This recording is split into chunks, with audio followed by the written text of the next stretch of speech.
you're not convinced mower under $200 that's electric is worth getting, then I don't know what will convince you.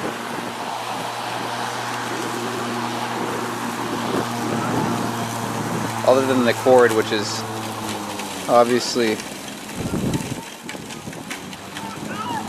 something you have to work around, it's pretty good. Look at that. It seriously cuts grass. That's really freaking tall.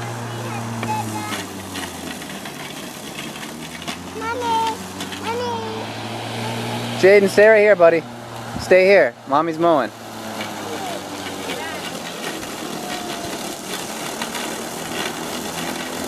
No gas, no fumes.